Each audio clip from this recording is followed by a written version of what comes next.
take a quick look at what President Trump has been up to.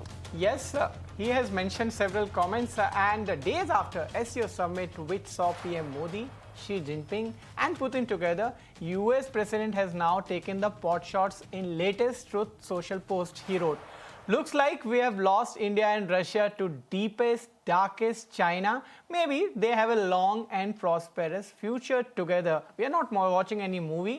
These are the comments which is coming in from Donald Trump. And let's go across to Srinjoy for the same. Srinjoy, hi. Is it a surprise that these kind of comments have come in from Donald Trump? It was widely expected that Trump would somehow react to those pictures of Modi, Putin, and Xi Jinping at the SCO summit. And that's exactly what has happened.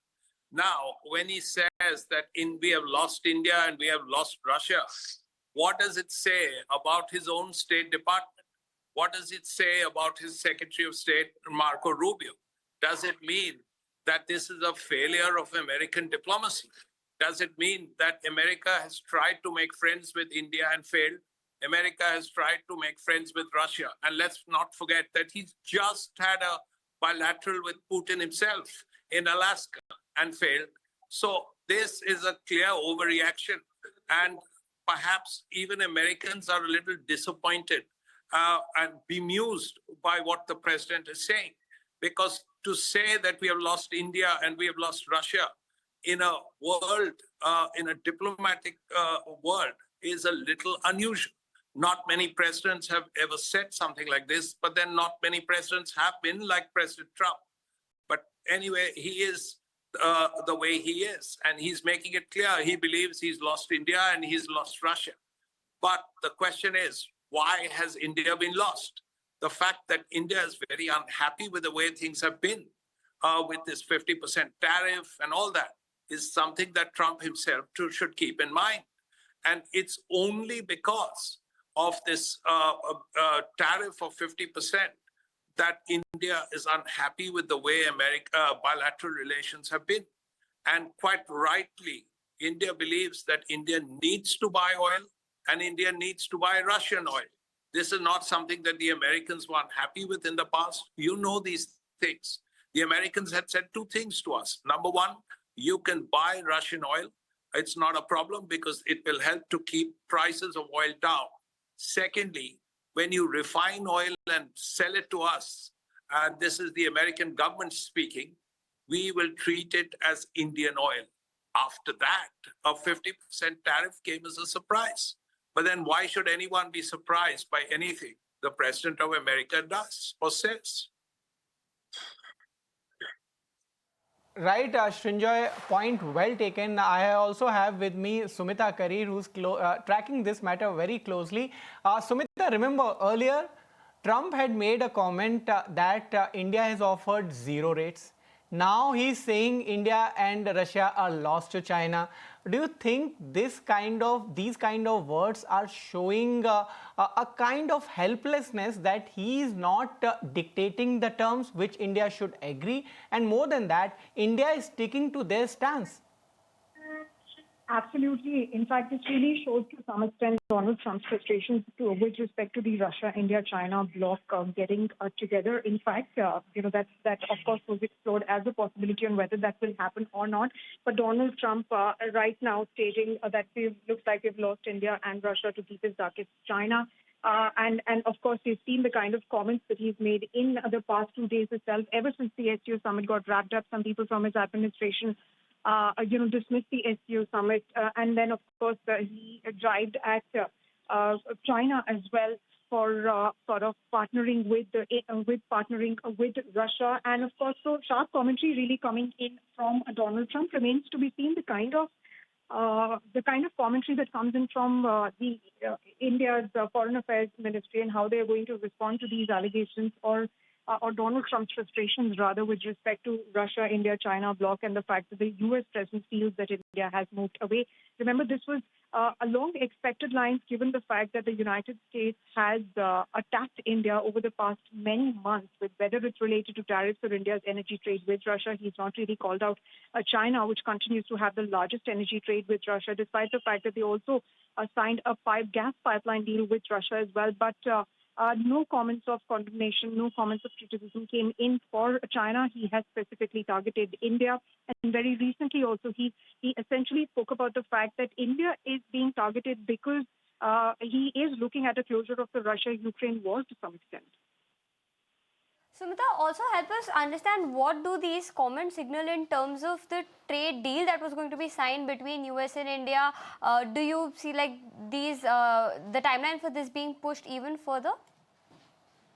Well, it remains to be seen what's going to happen as far as India-US deal is concerned, because Marco Rubio, just about a couple of days back, he essentially posted that India and the United States, the ties that both the countries have, they are pretty significant. They are important. United States is also announced a new envoy for South Asia, which also includes India.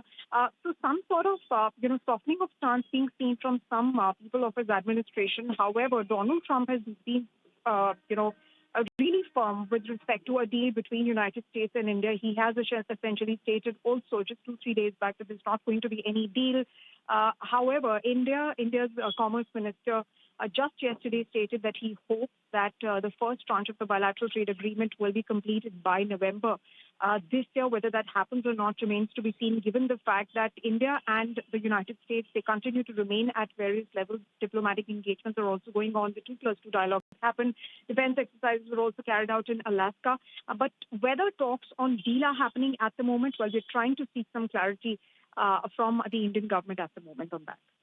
Definitely, Sumita, but one important thing regarding what happens next, because all eyes were there that whether or not this deal is getting completed in November. But now these kind of comments have been made by Donald Trump, which we know it may change also. It is not something that he has been consistent with his comments.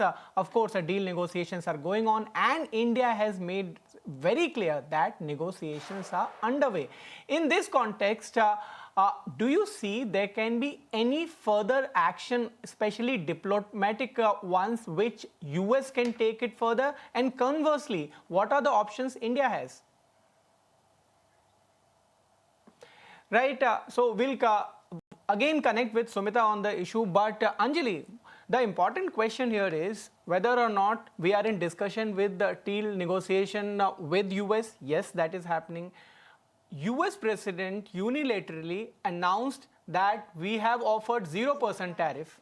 We did not respond to it. We did not confirm it. In fact, sources have said otherwise. We have been maintaining that we are in discussion with the US regarding the trade deal. In fact, our Commerce Minister had mentioned that by November, there should be some positive expectation on the deal. But a deal is a deal between two nations where one does not dictate and other agree to it. It cannot be a unilateral decision by a country who will decide on tariffs, and now even US has already taken the action. So I feel we have already seen the worst. The worst is behind us.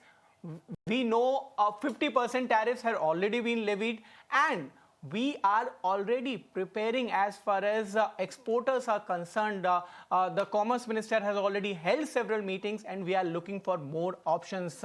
In fact, big export opportunities are opening up in textile, seafood, and that was the word which came from Commerce Minister Piyush Goyal. Let's listen into what he had to say in a network exclusive interview.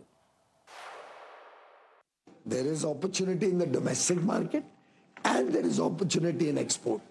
2 days back, or rather 4 days back, the UAE Minister, Dr. Thani Al-Ziyoudi, was in India, in Mumbai.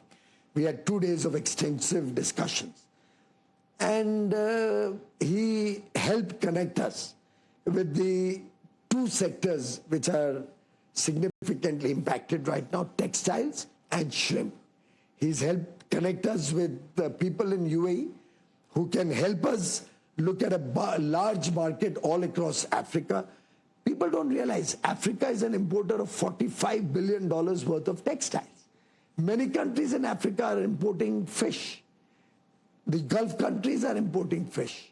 Today's Singapore meeting was there. The Singaporeans said they would like to look at high quality fish there. They find the Indian fish very delicious. And I'm soon going to mount a mission to go to Singapore. On 18th, I'm leading a delegation of Indian business persons for a high-level task force to discuss with United Arab Emirates how we can increase investments in India and how we can increase exports to India. I don't know if you have seen the numbers since the FTA with UAE, which was the world's fastest negotiated FTA, less than 90 days. In 88 days, start to signing, finish. The trade with UAE has gone up by leaps and bounds. Oman FTA will be settled very soon, few weeks now. So I'm just trying to tell you the world is opening up a larger canvas. आपको याद होगा अटल बिहारी वाजपेयी जी ने क्या कहा था कि जब कोई छोटी लकीर हो तो उसको मिटाने के पीछे समय मत बिताओ, उसके बदले एक बड़ी लंबी लकीर उसके साथ खड़ी करो. प्रधानमंत्री नरेंद्र मोदी जी लंबी लकीर खड़े करने में विश्वास करते हैं. All right, that was Commerce Minister detailing India's strategy against US action. And in fact, MEA has clarified they are not making any comment on the latest post by Donald Trump.